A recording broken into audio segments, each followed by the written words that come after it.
G'day mates, welcome back to my YouTube channel. In today's video, I want to cover all the action from FNCS this weekend. It's finally underway. We've kicked it off with what is a format that I am absolutely loving. It is by far a better format than last FNCS, but despite that, some regions have less than half the players playing right now from this FNCS compared to the first week of last FNCS, which is really scary. A lot of people have been talking about, is Fortnite dying? Is the game the worst it's ever been? Everyone's been talking about it, and right now, if you look at the player count for certain regions, it's looking a little bit rough. I also want to talk about some of the specific action in the FNCS. We had Clix, Bugha, and Bizzle going toe-to-toe against Gabe Tahi and Sprite at Sweaty, and it got a lot of attention. People now asking, is Clix, Bugha, and Bizzle going to split? Is Bugha going to quit the game? Why are they not having any fun? Why does it just look awful? All those kind of questions I want to look at and answer it from my perspective. And yeah, just cover everything that happened. I just got back from my wedding literally last night, so today's video won't be as in-depth as most of my videos in the future because I didn't get to watch as many of the games, but don't worry, I'm back on board now, and from this video onwards, it's gonna be top tier, I promise.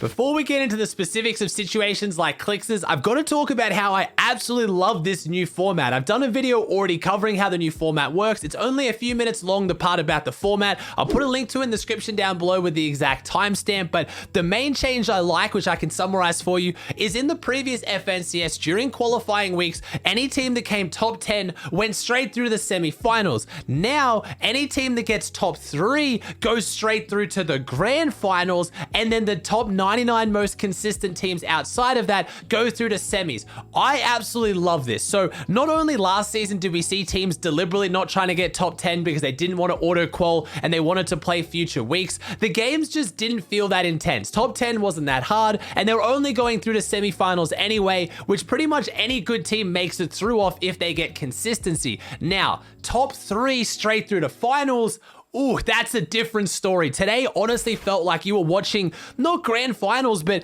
it almost felt like you were watching a reboot round or semifinals or something with so much on the line. If a team came top 3 today, they are guaranteed money. They go straight through to the finals. And because it's so difficult to get top 3, like, I don't think there's a single team in the world that I think can consistently say, yeah, let's mess around today because we'll definitely get top 3 tomorrow. Or if they don't get top 3 in a week, they have to get top 6 in a heat when there's only 3, which again is really difficult, or they have to get a victory out in the reboot round. Those are really difficult feats. So instead of just getting top 10 in a week and going through to semis, the teams are playing like everything's on the line because it pretty much is, and it's made the game so much better. But despite the format change, you've got regions like OCE that currently have less than half the people participating as the first week of last FNCS. So if we look at the amount of players that played out of OCE, and again, I know it's OCE, you had 670 teams participate in round 1 of this first week. Last FNCS, that was 1,279. That is half. And I know what you're going to ask, Aussie, check NA, check EU. The problem with that is it's really difficult to check because Fortnite Tracker only goes up to page 100. So for me to do that, I would have to sit here for like half an hour to an hour scrolling through the Fortnite leaderboard, but that is literally half. And I'm not talking about the last week, I'm talking about the first week. So yeah, we had a preseason, but at the same time, it shouldn't be half unless there's a lot of players who just aren't playing the game anymore or just aren't enjoying it competitively. And I know OCE's got by far the lowest prize pool, so I think that's why it's dropping even more, but it's fair to say less people are playing, and a lot of people who are playing just don't seem to be having a good time of it, or a lot of them don't. That's where I want to talk about Clix's situation a little bit because, man, those guys looked miserable playing today, but I wanted to focus on the positives real quick. With this new format, with top 3 guaranteeing quals into the finals, I wanted to shout out who they were in each region. So let's just run through it. Starting with EU, we had Blaster, Nikoff, and Alpha get first. We had Nebs Master, Bubak Master, and then we had Waze come second, Jamside, Fury, and Dementos. Now, that is a like a throwback to the past. We're talking like skirmish days for some of these guys. To see them come back and get top 3, that's EU guaranteed grand finals, is absolutely ridiculous. If we then move on over, we have NA East, we had Degen, Ages, and Skittles. They came out of the gates with over 112 points, I think, in the first 2 games. And then from then on, they just got reeled back in. That was a world record breaking amount of points in the first 2 games, and they still just managed to qualify in the end. We had Teo, Chimp, and Tabney, 3 absolute underrated gods out of NA East. They are getting so much more respect on their name the last season and now this one as well. I could not be happier for them clutching up the qualification. Then we had Jampa, Threats, and Rise. And now, I don't want to say these guys are underrated or more people should know about them, but they're players who have only really been known because of who they played with, right? Jampa was kind of in a little bit of Bugha's shadow. We had Threats play with Chat for a little while there. We had Rise play with Miro in duos. So they're players who you've definitely heard of and you know about them. And I'm sure, obviously, it's Jampa. He signed to Luminosity. I don't want to say they're nobodies, but I really love the fact that it was 3 players who I think deserve a lot more respect, came together and clutched up a top 3 their first time playing an FNCS together. That is insane. If we move over to NA West, we had Krizux, Alithys, and Frappe get first place on 215, despite getting a very, very questionable push against them. I want to show the clip and talk about it a little bit just because it's kind of going to raise that question of what can we do to stop teams from deliberately griefing people at the top of the leaderboard, and what can we do to say that this is clearly a push where you're trying to make the team lose, you're not trying to make you win. We had Macon, Dog, and Bizkufan, which is Wavy Jacob, get second on 201 points with a 9 elimination victory out in their last game to go from 4th to 2nd. This last NA West game was insane. Coming down to the final, like 8 teams,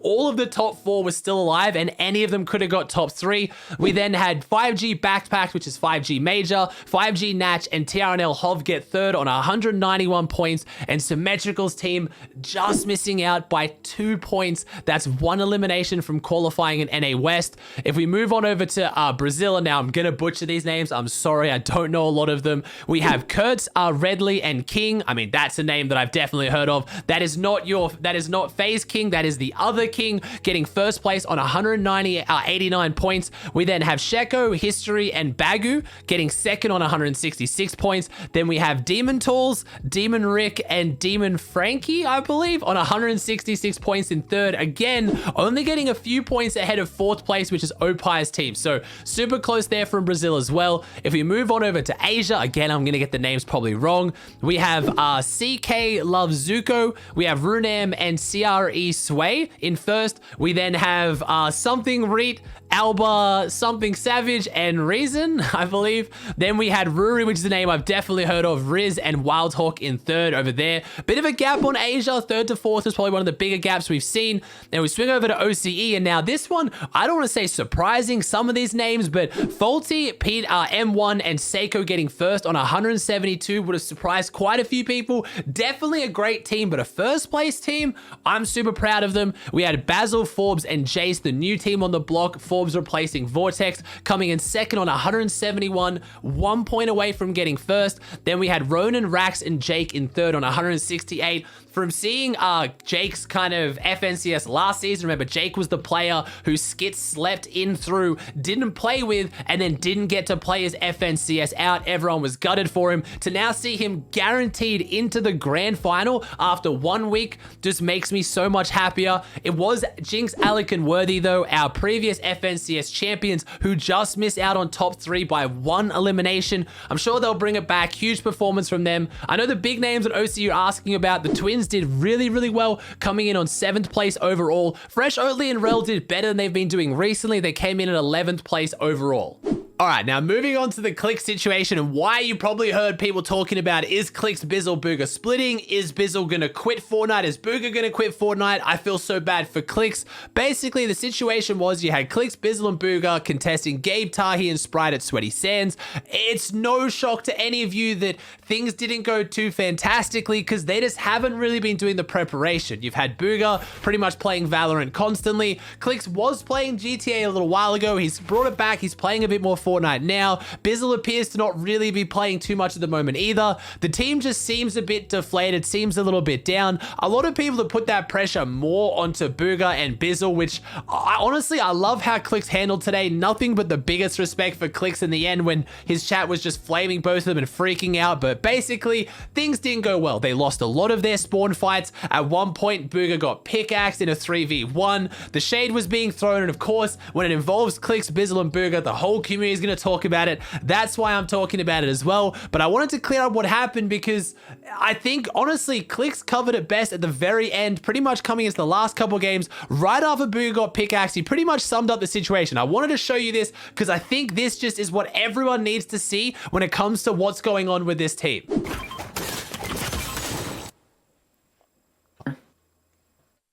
Why do you think dark, Bizzle? I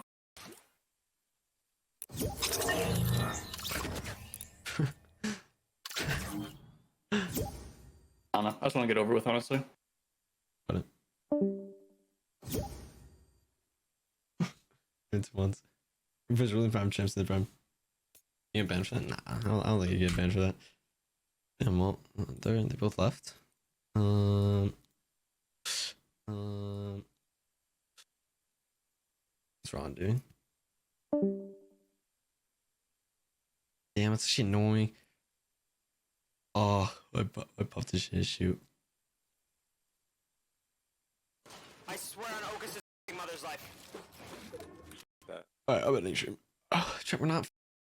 Dude, we're not. I'm never gonna look for a trio, bro. It's my trios. Like we're all playing out of it. Like, dude, we're trios forever. Like, we always do good. Like, dude, it's opens for grands finals. Week 1, nothing. Like, and I really do think that sums it up well. The only reason why I'm talking about this is because I know so many other people are, so many people are going to be asking, and I don't want to spread misinformation. It was an off day. Clix, Bizzle, and Bugha weren't really feeling it. I mean, yes, that mostly fell onto Bugha and Bizzle because they just didn't really care. You heard Bizzle say at the end there, he just wants it over and done with, but Clix didn't shove the blame onto them. He said, hey, it's an off day, but I'll play with them forever, and I really love that. I love that attitude from Clix. Like he said, when we need to perform, we always do, and last FNCS finals, they proved that. They can bounce back, bring it back next week, and they're not the only pro players feeling like this. Practice right now in NA East is by far the worst it's ever been. Yes, it's partially due to Zate leaving, or probably a good part due to Zate leaving, but it's also because the pros just don't want to play. When it was duos for 2 days for Duos DreamHack, scrims ran fantastically. All the pros listened, all the pros play, and the games were great. As soon as it went back to trios though, they couldn't get games to run. So I don't think it's just because Zate stepped away from the scene. I think a lot of pros are demotivated, so I hope Clix, Bizzle, and Bugha can bring it back. I mean, I heard people saying that Bugha was playing Valorant between games because he just didn't care. I really hope Bugha and Bizzle are on the same page with Clix there, that it was just an off day and they'll bring it back next week. But I just didn't want to make this a huge drama thing like everyone's trying to turn it into. Just an off day. And honestly, when it comes to Gabe Tahi and Sprite, they're a really good team that I actually really like a lot. I think they're a lot of fun to watch because they really do enjoy the game, but they've been dropping sweaty for a really long time. They've seen phenomenal success out of there. I don't think they're just clout dropping on Clix's team. And yes, I know it went on to Twitter, but like they've tweeted out as well, they didn't want this to turn into a bunch of drama. They're just doing usual spawn beef, but when you have usual spawn beef and it involves Clix and Bugha especially, it's always going to get blown out of proportion. Last but not least, I want to turn what was almost a negative situation into a positive and open a discussion about what can be done to stop teams that are at the bottom of the leaderboard deliberately griefing the teams at the top. And I'm not talking as your normal, like they should give up a drop spot when they're lower on the leaderboard. I mean a team that changed their whole game plan, clearly, I want to say stream sniped, and killed and then camped a team at the top to try to stop them getting top 3 when they're like 29th on the leaderboard. But before I get to that, I need to sing the praises of Spidey, NorCal Blizzy, and 5G Nate. The biggest, utmost respect for you guys as players, and please, I'm going to link their socials in the description down below. Check them out. This team was struggling to find a drop spot all day today on NA West. They dropped a few different locations. They dropped at Misty Meadows. They were dropping at the Triple Chest and Zate Hill. They decided to start dropping at Craggy Cliffs, which is Spidey's usual drop. He's dropped there for a long time. He ended up then running into the first place team, Frappi, Alithys, and Krizak, sorry. And they weren't first at that time, but he was dropping on them. Then the second last game they dropped there again, they got wiped. This firmly cemented FratBi's team as first place. When they knew this, they decided to not drop Craggy because Craggy was actually working for them. Of the 2 games they dropped there, one of which they got it uncontested because FratBi's team had to pull out. They got better loot and it was one of the best games they had that day. But still, despite that, they were right down on the leaderboard. They decided to go back to Misty Meadows because they would much rather not drop on the team that's in first place if they're going to pick between 2 drops to go. I'm not saying every team should do this, but I'm just saying before I talk about this situation, massive respect for Spidey. That is how one team handles a situation when they're lower on the leaderboard. Let's look at how another team handles it, who rotates in to deliberately kill one of FratBi, Alithys, and Krizak's team, and then in Storm builds up on their reboot card and camps it to make sure they don't get the reboot. Before I go through too much more, don't worry, like I said earlier, FratBi's team still wins because they absolutely clutched up the duo. I think it was a top 3 in the end, but let's still talk about this and what can be done to stop it.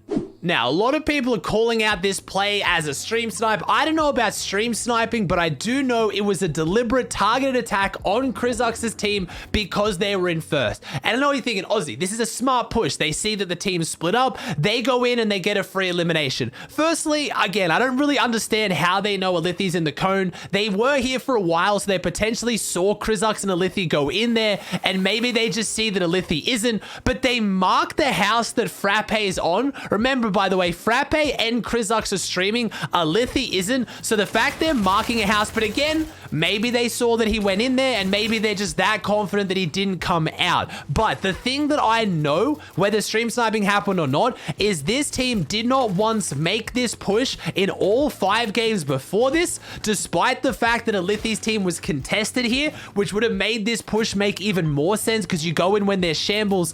They are currently in 29th and they're deliberately pushing into craggy cliffs to try to eliminate one player and then camp their card.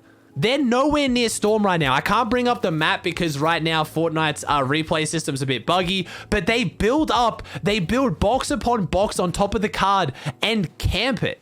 Like, if you were playing to win the tournament, you got 1 elimination, you're gonna start rotating. The other teams aren't gonna, the duo's not gonna push in here, and even if the duo does push in here, that fight for you this far from zone's gonna be even worse. You would get your 1 elimination and you would rotate out, or maybe you would stand around without building a giant box fight fortress as if you're gonna take this duo fight into a Storm fight. It's just, again, I don't normally like to name and shame players, you guys know that. I really haven't like called anyone out or done any content like that in ages because a lot of the time they just do it for the attention, but it's something that needs to be addressed by Epic. I feel like you need to be able to define when a push like this is very clearly deliberately targeted, or I guess we just have to accept that there's no way to stop it. It just is what it is. They're literally waiting until Storm comes in.